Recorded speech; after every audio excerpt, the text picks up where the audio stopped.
जय हिंद।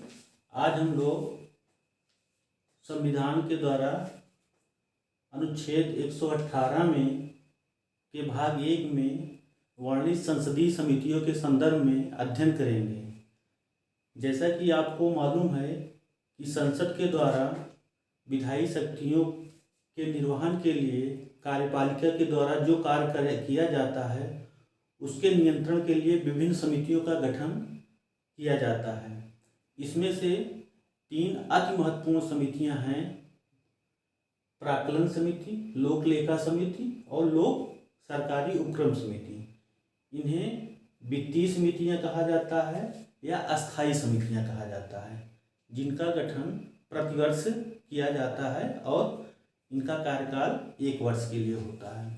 अब हम लोग देखते हैं कि समितियों का गठन किस प्रकार से होता है, इनमें संख्या क्या होती है, इनके कार्य क्या हैं और इनकी विशेषताएं क्या हैं। तो सर्वप्रथम हम लोग देखते हैं कि प्राक्कलन समिति, एस्टीमेट समिति, इसमें सर्वाधिक 30 सदस्य होते हैं और सभी के सभी लोकसभा से होते हैं। इनका महत्वपूर्ण कार्य बजट अनुमान का अध्ययन करना और कर नीतियों में मितव्ययिता, कार्यकुशलता और संगठन में सुधार करना है। इसके साथ ही प्रशासनिक सुधार करना इस समिति का महत्वपूर्ण कार्य है। अब हम इसकी विशेषता देखते हैं। क्योंकि सर्वाधिक संख्या इसमें होती है तो यह सबसे बड़ी समिति कहलाती है और इसका गठन 1950 में हुआ था और प्रतिवर्ष बजट प्रस्तुत करने के बाद इसका गठन किया जाता है। इसे अस्थायी मितव्ययिता समिति भी कहा जाता है, अर्थात यह धन के अपव्यय पर रोक लगाती है और उसका नियंत्रण करती है। यह समिति अति महत्वपूर्ण है क्योंकि इसमें सर्वाधिक संख्या होती है और सभी लोकसभा सदस्य होते हैं। दूसरी समिति है लोक लेखा समिति, पब्लिक अकाउंट समिति। इसमें टोटल 22 सदस्य होते हैं, 15 लोकसभा के, 7 राज्यसभा से होते हैं। इनका प्रमुख कार्य नियंत्रण एवं महालेखा परीक्षक कैग के द्वारा प्रतिवेदनों की जांच करना होता है और वित्तीय मामलों में अपव्यय और भ्रष्टाचार की जांच ये करती है। अर्थात सार्वजनिक कार्यों के लिए जो भी वित्तीय आवंटन होता है उसमें भ्रष्टाचार हो रहा है कि नहीं हो रहा है, इसकी जांच करना लोक लेखा समिति का काम है। और सरकारी व्यय संबंधी लेखा की जांच भी ये समिति करती है।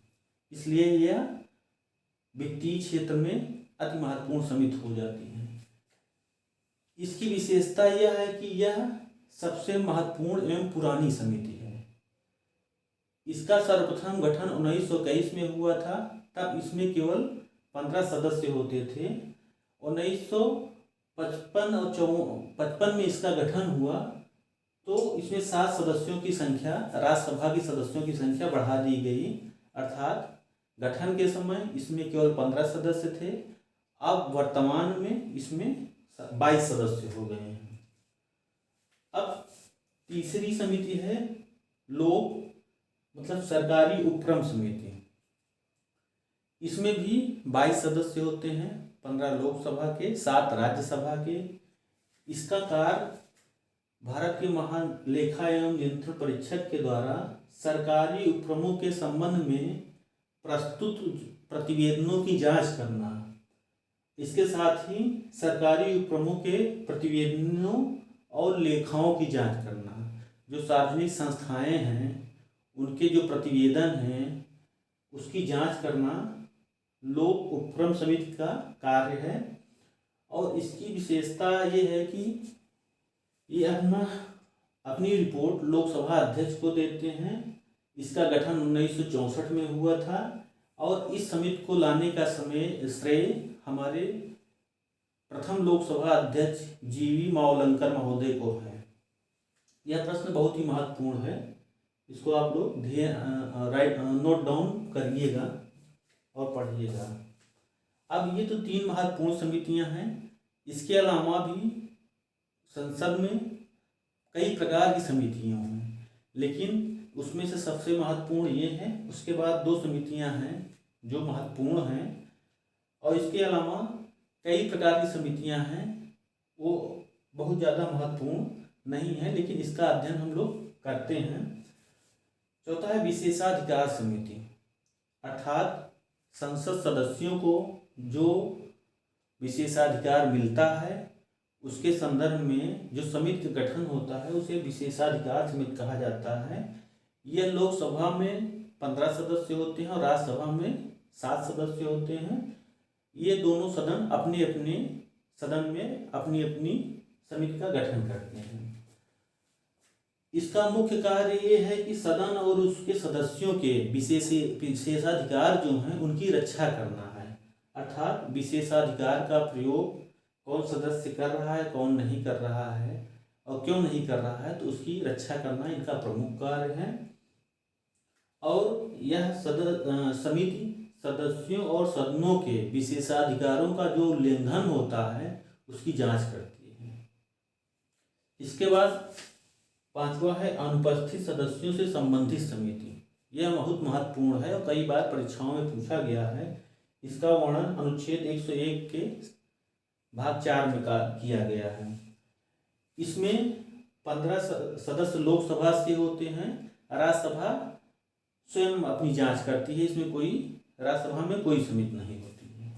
इसका मुख्य कार्य है संसद के किसी सदन का कोई सदस्य यदि 60 दिन तक सदन की आज्ञा के बिना अनुपस्थित रहता है या उसकी सभी बैठकों में सम्मिलित नहीं होता है तो सदन उसके स्थान को रिक्त कर सकता है।